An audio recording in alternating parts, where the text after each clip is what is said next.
ஜென்ம நட்சத்திரத்தை வந்து பெயர் வைக்கவே கூடாது அப்படிங்கிறது என்னுடைய ஆணித்தரமான ஒரு கருத்து. தாராபுரன்ல ஜென்ம நட்சத்திரத்துல வந்து ஒரு காரியத்தை செய்யலாமா அப்படின்னா பரிகாரம் மட்டும்தான் செய்யணும். எவ்வளவு கஷ்டப்பட்டாலும் என்னால முன்னேறவே முடியல. முதல்ல உன் தலையெழுத்தை மாத்தணும் அப்படின்னா முதல்ல உன்னுடைய பெயரை மாத்தணும்னு சொல்லி கெசட்ல பெயரையே டோட்டலா மாத்தணும்.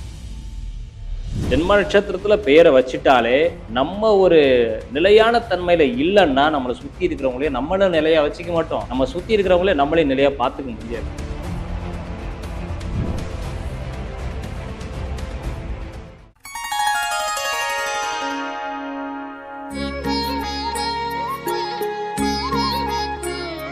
வாராய் டிவி நேயர்கள் எல்லாத்துக்கும் வணக்கம். இன்னைக்கு நம்ம கூட ஒரு சூப்பரான கெஸ்ட் தான் இருக்காங்க. ராணிப்பேட்டை ரஞ்சித் சார், மாந்திரிகர் ஜோதிடர்.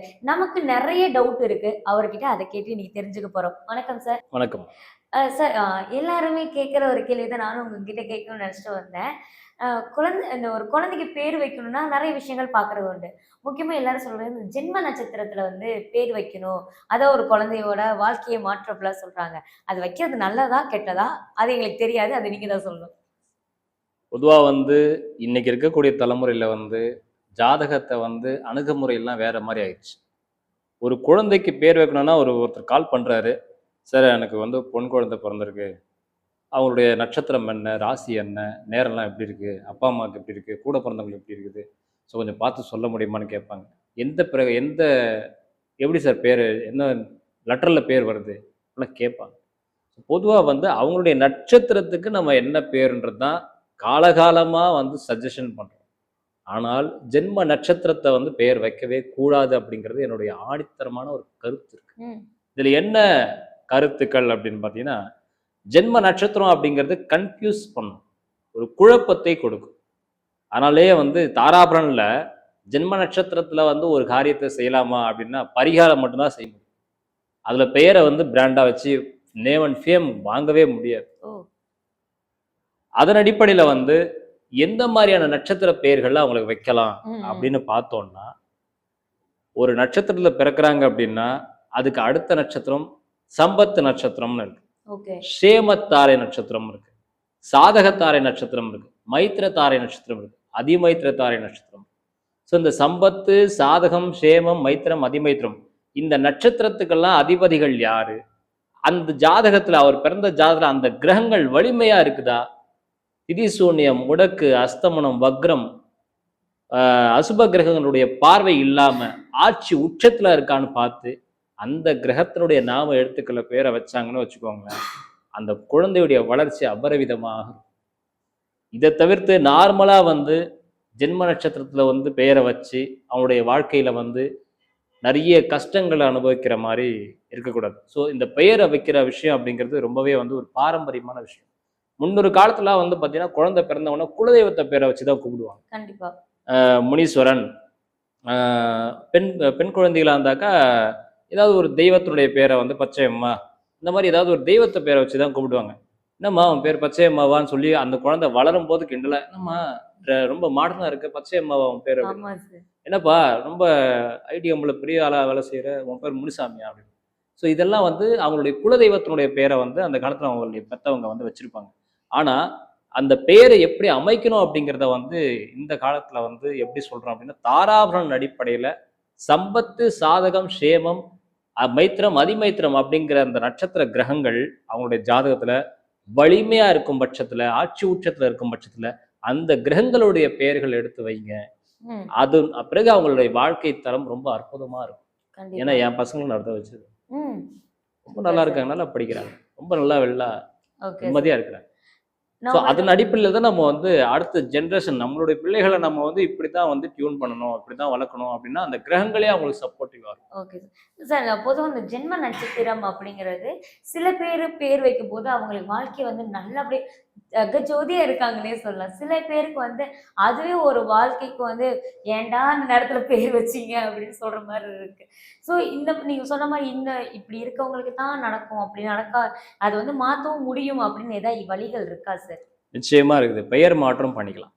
சில பேர் வாழ்க்கை பிரகாசமா இருக்குதுன்னு காரணம்னா அந்த கிரகம் பலமா இருக்கும். ஓகே. ஜென்ம நட்சத்திரத்துல பெயர் வைக்கிறாங்க, அந்த கிரகம் அவங்க ஜாதத்துல இயற்கையாவே பலமா இருக்கும். ம். சோ நம்ம என்ன பண்ணுவோம், ஜென்ம நட்சத்திரத்துல என்ன பெயர் நாம எழுத்துக்கள் வருதோ, 1ஆம் பாதமா, 2ஆம் பாதமா, 3ஆம் பாதமா, 4ஆம் பாதமா சொல்லி அந்த பாதத்துல இருந்து ஆரம்பிக்கக்கூடிய என்ன எழுத்துக்களை எடுத்து சஜஷன் பண்ணி கொடுத்துருவோம். ஓகே. ஆனா அந்த கிரகம் ஜாதத்துல வலுவா இருக்கா, வலுவிழந்து இருக்கா, திதி சூனியத்துல இருக்கா, முடக்கத்துல இருக்கா, அஸ்தமனத்துல இருக்கா, வக்ரத்துல இருக்கா, ஆட்சி உச்சது எதையுமே பாக்குறது.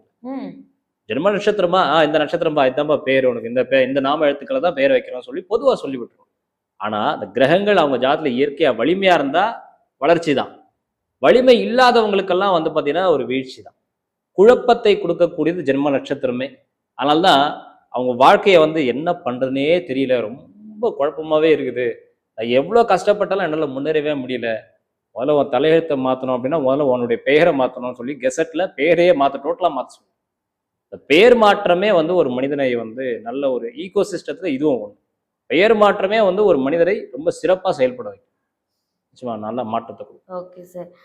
சார் இந்த டைம்ல வந்து உங்கள்ட்ட ஒரே ஒரு டவுட் கேட்குறேன். இந்த ஜென்ம நட்சத்திரத்துல பேர் வச்சிருக்கேன் நானு. ஸோ என் பேர் வந்துட்டு அந்த அந்த டைம் வந்து வைக்கக்கூடாது அப்படின்னு ஒரு விஷயம் இருக்குல்ல. இது என்ன மட்டுமா பாதிக்குமா? இல்ல என்னை சுத்தி இருக்க யாராவது ஒருத்தவங்க, எங்க அம்மா, எங்க அப்பா, இல்ல எனக்கு சம்மந்தப்பட்டு நெருக்கமானவங்கள யாராவது பாதிக்குமா சார்? மனதை ஒருத்தருக்கு ஒரு ஜென்ம நட்சத்திரத்துல பெயரை வச்சுட்டாலே நம்ம ஒரு நிலையான தன்மையில இல்லைன்னா நம்மளை சுத்தி இருக்கிறவங்களே நம்மளும் நிலையா வச்சுக்க மாட்டோம், நம்ம சுத்தி இருக்கிறவங்களே நம்மளே நிலையா பார்த்துக்க முடியாது. ம். ஏன்னா நம்ம கரெக்டா இருந்தா மட்டும்தான் நம்மளை சுத்தி இருக்கிறவங்களும் நல்லா இருப்பாங்க. ஸோ நம்ம கிட்ட பழகக்கூடிய நபர்களாகட்டும், நம்மளுடைய வாடிக்கையாளராகட்டும், பெத்தவங்களாகட்டும், உடன் பிறந்தவர்களாகட்டும், சமுதாயமாகட்டும், நம்ம கரெக்டா இருக்கும் பட்சத்துல, நமக்கு நல்ல ஒரு கிரகங்களுடைய ஆசி அனுகிரகங்களோடு இருக்கும் பட்சத்துல நம்ம சந்திக்கக்கூடிய சூழல்கள் அனைத்துமே ரொம்ப சிறப்பாக தான் இருக்குமே தவிர, மாற்றம் வந்து இதுல வந்து யாரையும் பாதிக்கும் அப்படின்னு சொல்லவே முடியாது. ஓகே. நம்ம சரியா அமைச்சிக்கிறதுக்காக தான் இந்த ஜென்ம நட்சத்திரத்தை தவிர்க்கணும் அப்படின்னு சொல்றோம். Okay sir. ஜென்ம நட்சத்திர கிரகங்கள் வலிமையா இருந்தால் தவிர்க்க வேண்டிய அவசியம் இல்லை. ஓகே. வலிமை இல்லாத பட்சத்துல தவிர்க்கிறது நல்லது. சார் இந்த ஜென்ம நட்சத்திரோட நட்சத்திரம் வலிமை இருக்கு இல்ல அப்படிங்கிற ஒரு கணிப்பு இருக்குல்ல. இத நிச்சயமா. வந்து ஒரு குழந்தையோட பிறப்பு டைமுக்கு வச்சு கணிப்பீங்களா? அந்த டேட்ட வச்சு கணிப்பீங்களா சார்? டோட்டலாவே இப்போ வந்து ஜனன ஜாதகத்தை ஒருத்தருக்கு போடணும் அப்படின்னா தேதி, மாசம், வருஷம், பிறந்த நேரம் ஓகே. ரொம்ப ரொம்ப முக்கியம். அதன் பிரகாரம் தான் கணிப்புகளே இருக்கும். ம். இப்ப உங்ககிட்ட நெறைய வந்து கேட்டிருப்பாங்க. மேக்ஸிமம் வந்துட்டு இந்த ஜென்ம நட்சத்திரத்துல வந்துட்டு பேர் மாற்றம் பண்ணணும். பிறந்திருக்காங்க நம்ம வச்சுட்டோம். வாழ்க்கை முறை வந்து நல்லாவே இல்ல. மாத்தணும். சில பேர் கல்வி நல்லா இல்ல மாத்தணும் அப்படின்னு சொல்லிட்டு நெறைய பேரண்ட்ஸ் வந்து உங்கள்ட்ட கேட்டிருப்பாங்க. இல்ல பெரியவங்க ஆனதுக்கப்புறம் அந்த குழந்தை டைம்ல வச்சு மாத்தி கொடுத்துருக்கேன். ஓகே.